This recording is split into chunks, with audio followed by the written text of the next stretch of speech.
showed the common man being fed through gears of the brutal, dehumanizing industrial age.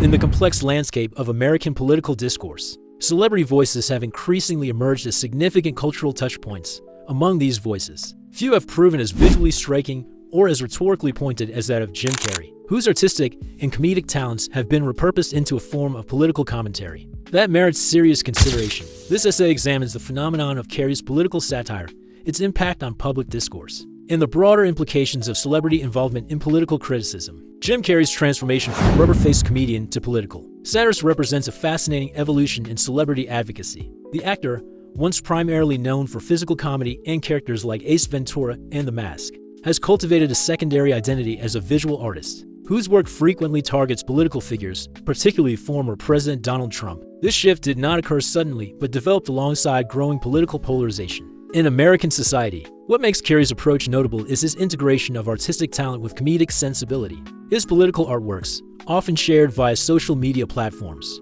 combine visual caricature with biting commentary.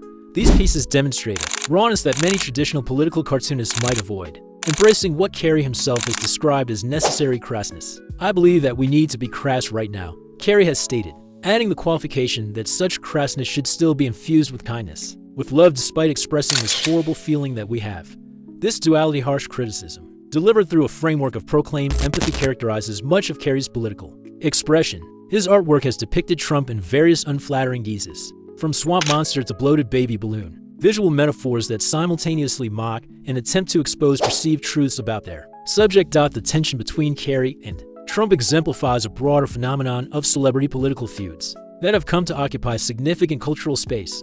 These interactions, amplified by social media, transform personal animosity into public spectacle. What might once have been private disagreements now unfold before global audiences, with each participant performing for their respective supporters. Trump's reported characterization of Carrey as a washed-up clown who hasn't been funny since The Mask exemplifies the personal nature of these exchanges. Rather than engaging with Carrey's critiques on substantive grounds, the response targets professional credibility, a common rhetorical strategy in such feuds. Carrey's counter-response, whether through scathing impression or viral artwork that made Trump look like he just lost a fight with a tanning bed, similarly combines personal mockery with political critique. These exchanges reflect fundamentally different approaches to public persona. Trump has cultivated an image centered on wealth, power, and never admitting he's wrong, while Carrey's career has largely been about exposing the absurdity of people who take themselves too seriously. This contrast creates a natural antagonism that extends beyond specific policy disagreements to encompass divergent worldviews and communication styles. The effectiveness of Carrey's approach lies partly in his weaponization of humor.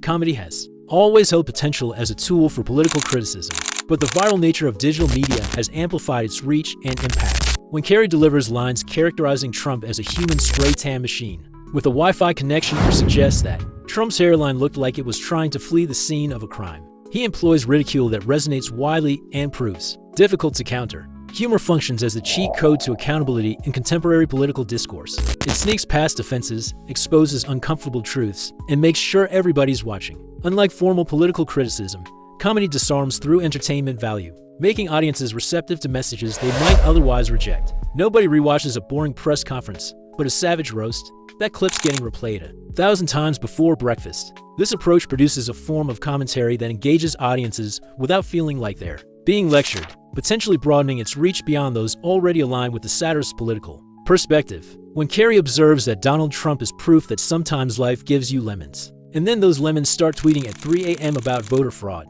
the humor serves as a vehicle for a more serious critique of communication patterns and governance style. The impact of Carrey's commentary has been significantly enhanced by digital distribution channels and participatory meme culture. His performances and artwork do not exist in isolation, but become raw material for further creative engagement by internet users. One described incident saw one clip of Carrey doing a dramatic Trump impression with his face contorted like Play-Doh, racking up millions of views in hours, with comments ranging from "somebody give this man a Netflix special immediately" to praise that Jim Carrey just speedrun Trump's entire presidency in 90 seconds. This digital amplification transforms isolated moments into cultural phenomena, extending their reach and impact far beyond traditional media boundaries. When internet users create memes, deepfake videos, and even fanfiction where Carrey plays Biden in The Tonight Show's parody version of the next presidential debate, they become co-creators in an evolving narrative that both reflects and shapes public perception. The participatory nature of this process democratizes political satire. while potentially diminishing its nuance as content is remixed and repurposed.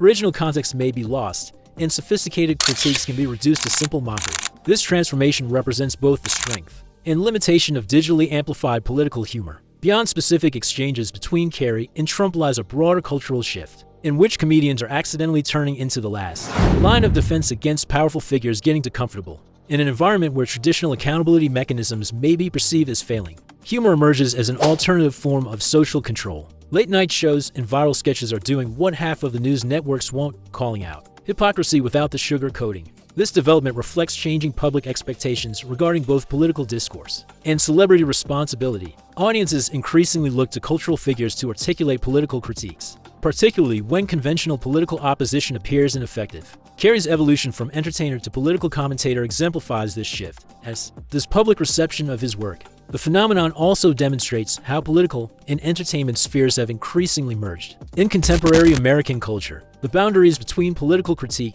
and personal branding have blurred, with both politicians and celebrities engaging in performance that simultaneously advances policy positions and personal interests. This convergence creates new opportunities for political engagement but risks reducing complex issues to personality conflicts. While Carrey's satirical approach may resonate powerfully with audiences predisposed to agree with his political perspective, its effectiveness across ideological divides remains questionable. The personalized nature of conflicts between figures like Carrey and Trump may reinforce existing polarization rather than encouraging substantive dialogue. Carrey has acknowledged this challenge, noting the importance of finding common ground to love each other even across political differences, while adding the qualification to just stop doing stupid. This tension between connection and criticism reflects broader societal struggles to maintain constructive engagement across increasingly rigid partisan boundaries. The highly personalized nature of celebrity political commentary may exacerbate these challenges when political discourse centers on individual characteristics rather than policy implications. Opportunities for substantive engagement diminish. The entertainment value that makes satirical commentary compelling may simultaneously limit its capacity to inspire meaningful dialogue. What emerges from analysis of the Carrey-Trump dynamic is a microcosm of larger cultural battles playing out across American society. Their interaction represents not merely personal antipathy, but competing visions of leadership, authority, and accountability. When Carrey depicts Trump as a madman roaming the White House with a visual aesthetic reminiscent of The Shining, he frames political criticism within culturally resonant metaphors that communicate more than explicit argumentation could achieve. The effectiveness of this approach depends partly on audience receptivity to the underlying cultural references. Those unfamiliar with Kubrick's film would miss layers of meaning embedded in the comparison. This illustrates how cultural literacy shapes political discourse, with shared reference points enabling communication that transcends explicit statement. The richness of such communication may be precisely what makes it effective for some audiences while alienating others who lack the necessary interpretive framework or reject its premises.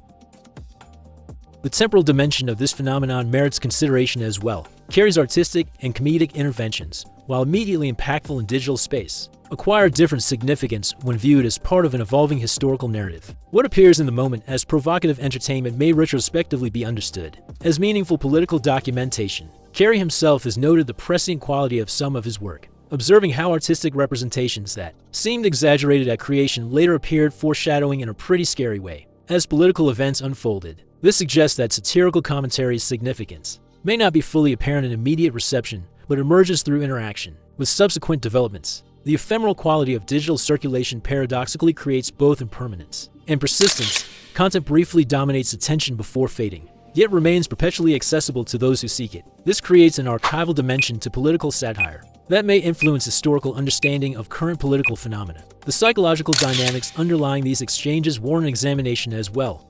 Both participants appear driven by complex motivations extending beyond simple political disagreement. For Trump, celebrity status has long been central to his public identity, making criticism from entertainment figures particularly threatening to his self-conception. His reported response to Carrey characterizing him as low-energy rubberface and part of Hollywood's woke disaster suggests reactivity that transcends policy disputes. Similarly, Carrey's persistent focus on Trump suggests investment beyond casual political commentary. His description of Trump's administration as a rabid dog turning us upside down reveals emotional engagement that drives artistic production. These psychological dimensions complicate purely political readings of their interaction, suggesting that personal identity formation and defense significantly influence public discourse that superficially addresses policy matters. The blending of personal and political creates distinctive communicative dynamics that both facilitate and constrain substantive engagement with governance issues. The mediation of these exchanges through digital platforms introduces additional complexities. Social media environments accelerate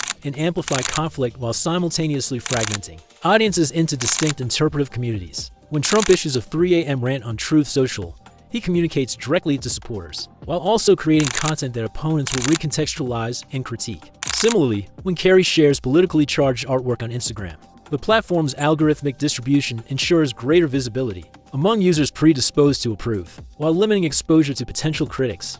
This creates parallel reality structures in which the same content acquires radically different significance, depending on the interpretive community encountering it. The technological architecture of contemporary communication thus actively shapes political discourse rather than merely transmitting it, creating feedback loops that may intensify polarization rather than facilitating dialogue across difference. Understanding celebrity political commentary requires attention to these technological mediations and their influence on message reception and interpretation. The distinctive quality of Carrey's satirical approach emerges partly from his position at the intersection of multiple cultural domains. As both successful Hollywood actor and skilled visual artist, he brings credentials from entertainment spheres that give his political interventions distinctive authority for many audiences. His comedic history established cultural relevance before his political turn, creating pre-existing audience relationships that facilitate reception of more challenging content. This illustrates how celebrity political commentary operates through complex credibility mechanisms that differ from traditional political authority. Audiences may grant attention and consideration to perspectives that would be dismissed if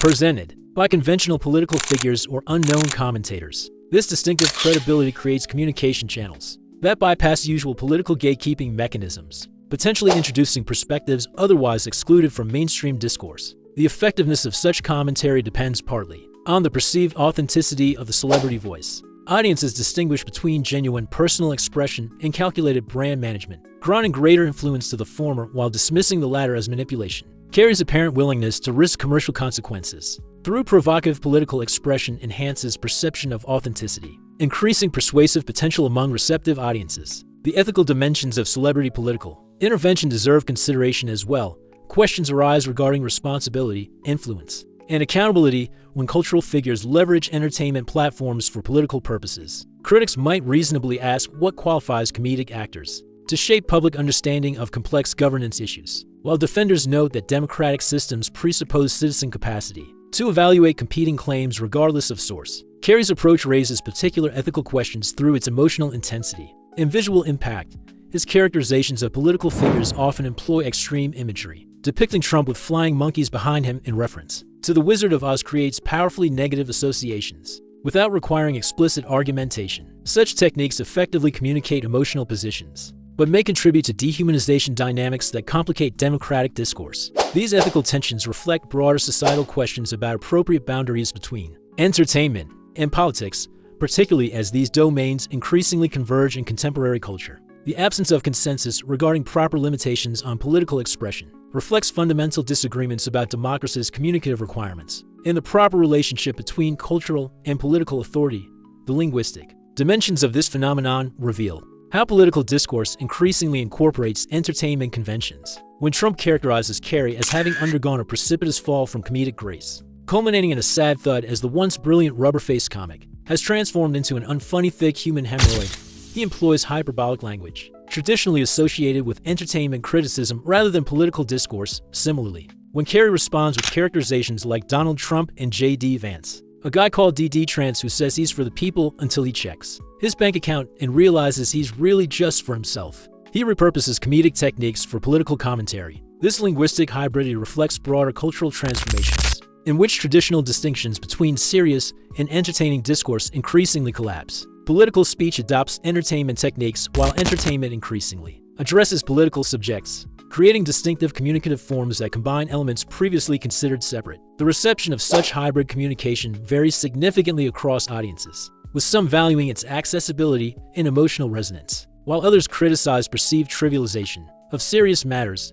These linguistic transformations both reflect and shape evolving public understanding of political communication's proper form and content. The commercial dimensions of celebrity political commentary introduce additional complexities. Both participants operate within economic structures that reward attention regardless of its quality or source. When Carrey creates politically charged artwork or performances, He simultaneously generates content that may advance political perspectives and material that maintains his cultural relevance and potential commercial viability. Similarly, when Trump engages in public feuds with entertainment figures, he generates media coverage that advances both political and business interests. This economic foundation creates incentive structures that may prioritize conflict and spectacle over substantive engagement with governance issues. The commercial success of politically charged entertainment creates market pressures that shape content production regardless of creators' conscious intentions. Understanding celebrity political commentary requires attention to these economic foundations and their influence on communicative choices. The market rewards controversy regardless of its contribution to democratic discourse, creating systemic pressures toward provocative expression that may prioritize emotional impact over informational value. These commercial realities complicate normative evaluation of celebrity political interventions, as even sincere political expression necessarily operates within economic structures that shape its form and reception. The international dimensions of these exchanges merit consideration as well. While primarily addressing American political circumstances, both Carrey and Trump operate within global media environments that distribute their content. Internationally, foreign audiences encounter these exchanges through distinctive cultural frameworks that may interpret signals differently than intended for domestic consumption. When Carrey characterizes Trump's presidency in extreme terms or Trump dismisses Carrey's critical perspective, these messages circulate globally as representations of American political culture.